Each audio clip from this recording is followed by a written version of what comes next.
વડોદરા ખાતે આવેલ સમા ઇન્ડોર સ્ટેડિયમમાં જય સિતોરિયો કરાટે ફેડરેશન દ્વારા the challenge cup 2026 all India Shitoryu karate ચેમ્પિયનશિપનું ભવ્ય આયોજન કરવામાં આવ્યું હતું। સ્પર્ધામાં દેશના વિવિધ રાજ્યોમાંથી 450થી વધુ ખેલાડીઓએ ભાગ લીધો હતો, જેમાં યુવતીઓની મોટી સંખ્યામાં હાજરી નોંધાઈ હતી।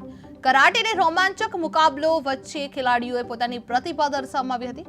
ટુર્નામેન્ટના શ્રેષ્ઠ પ્રદર્શન કરનાર ટીમને ચેમ્પિયન ટ્રોફી આપવામાં આવી હતી, જ્યારે બેસ્ટ ફાઇટરને ₹5,000 અને ચેમ્પિયન ઓફ ચેમ્પિયનને ₹11,000નું ઇનામ આપવામાં આવ્યું હતું।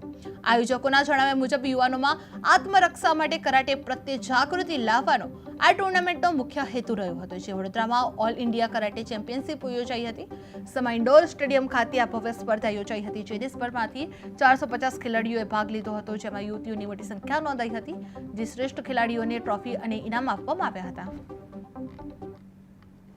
આજે જે સમા ઇન્ડોર સ્ટેડિયમ ખાતે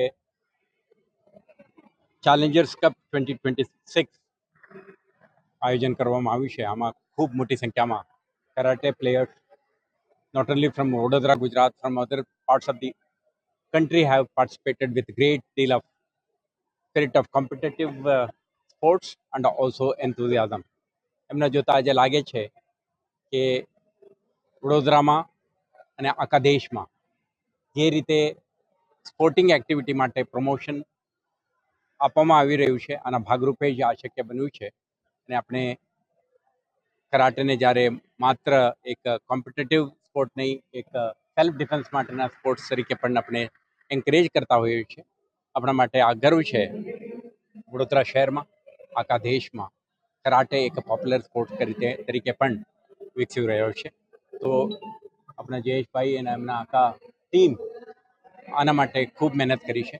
આવતા દિવસોમાં કરાટે એઝ એ સ્પોર્ટ એમને ખૂબ પોપ્યુલારિટી અને પ્રમોશન મળે અને વડોદરા પણ આ સ્પોર્ટ માટે એક પ્રમોશનલ હબ બને, ખૂબ શુભકામનાઓ। અને જે પાર્ટિસિપન્ટ્સ આજે ઉત્સાહથી પાર્ટિસિપેટ કરીને જુદા જુદા કેટેગરીમાં અવોર્ડ્સ અને ટ્રોફીઝ જીત્યા છે, તમામને ખૂબ ખૂબ અભિનંદન અને એમના કારકિર્દી સુંદર બને એવા શુભકામનાઓ। આજે સમા ઇન્ડોર સ્પોર્ટ્સ સ્ટેડિયમ ખાતે all India Shitoryu karate championship challengers cup 2026નું આયોજન કરવામાં આવ્યું હતું। આ સ્પર્ધામાં કુલ 350થી ઉપર બાળકોએ પ્લેયર્સે ભાગ લીધો છે।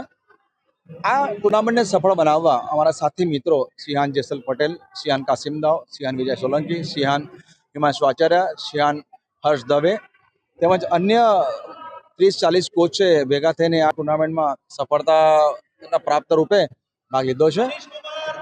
આજે જે બી ટીમ જે સારા મેડલ્સ લેશે એને આપણે ચેમ્પિયન ટ્રોફી આપવામાં આવશે। સાથે સાથે કેશ એવોર્ડ્સ, બેસ્ટ ફાઇટર એવોર્ડ્સનું પણ આપણે આયોજન કરેલ છે। Champion of champion challenge fight 18+ black belt એમને પણ આપણે 11,000 કેશ અને ચેમ્પિયન ઓફ ચેમ્પિયન ટ્રોફી આપીને એનો સત્કાર કરીશું। ટુર્નામેન્ટનો મુખ્ય હેતુ કે આજના યુગમાં તમે જુઓ છો કે કરાટેનું શિક્ષણ એક પ્રાથમિક જરૂરિયાત છે અને આપણા હાથ એક મહાન શસ્ત્ર છે અને એ શસ્ત્રને ચલાવવા માટેની તાલીમ લેવી પડે અને તાલીમનું નામ છે કરાટે। અને આજના ટુર્નામેન્ટમાં મારે એક વિશેષ એવું કહેવું છે કે સ્કૂલોમાં એક્ઝામ ચાલે છે, પરીક્ષાઓ ચાલે છે, છતાં પણ આજે અહીંયા આવું લાગતું હતું કે શિક્ષણની સાથે સાથે અમારી રમતનું મહત્વ એટલા હદે વધી ગયું છે, લોકપ્રિય થઈ ગયું છે કે સ્વસ્થ ભારત શ્રેષ્ઠ ભારત અને ફિટનેસ માટે, પોતાના રક્ષણ માટે આજે સૌથી વધારે યુવતીઓ ભાગ લીધો છે। બોયઝમાં 180 બોયઝ છે અને ગર્લ્સમાં 230થી ઉપર તો ગર્લ્સ છે। એટલે આજના તમે જુઓ છો કે આજે સાથ સહકાર અમને પેરેન્ટ્સ તરફથી મળ્યો છે, તે માટે હું એમને પણ ખૂબ ખૂબ આભારી છું। અને જે પ્રથમ આવ્યા છે એમને ગોલ્ડ મેડલ, સેકન્ડ ને silver medal, bronze medal, best fighter awards, champion of champion awards અને હમણાં ઉપસ્થિત થશે આપણા વડોદરાના શહેરના પોલીસ કમિશનર થોમર સાહેબના અંતર્ગત એમના અધ્યક્ષ સ્થાને અહીંયા ચેમ્પિયન ઓફ ચેમ્પિયન ફાઇનલનું આયોજન થશે। સાથે સાથે માનનીય શ્રી શૈલેષભાઈ મહેતા પણ